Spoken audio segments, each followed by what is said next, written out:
I am a fighting Scot. I am a fighting Scot. I am a fighting Scot. I am a fighting Scot. I am proud of my school's athletic and academic achievements. And I believe the best coffee is made right here. I believe that all great things begin and end in front of Wallace Hall. I believe that Broadway was meant to be filled with freshmen on a hot summer's day. I believe that a bronze turkey is the ultimate symbol of pride. I think it is perfectly normal to experience all 4 seasons in one given week. I believe that it is okay to completely and utterly fall in love with bagpipes. And that buildings should be made of red brick. I believe that crimson is the new black. And that tartan is a thing to be cherished.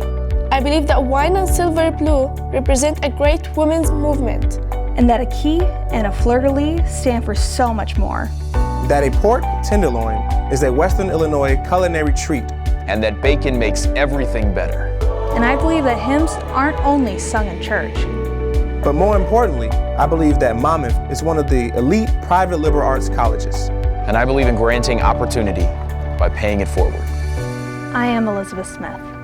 I am Denzel Johnson. I am Anram Zardat. I am Cole Downey. And we are Fighting Scots. Scots.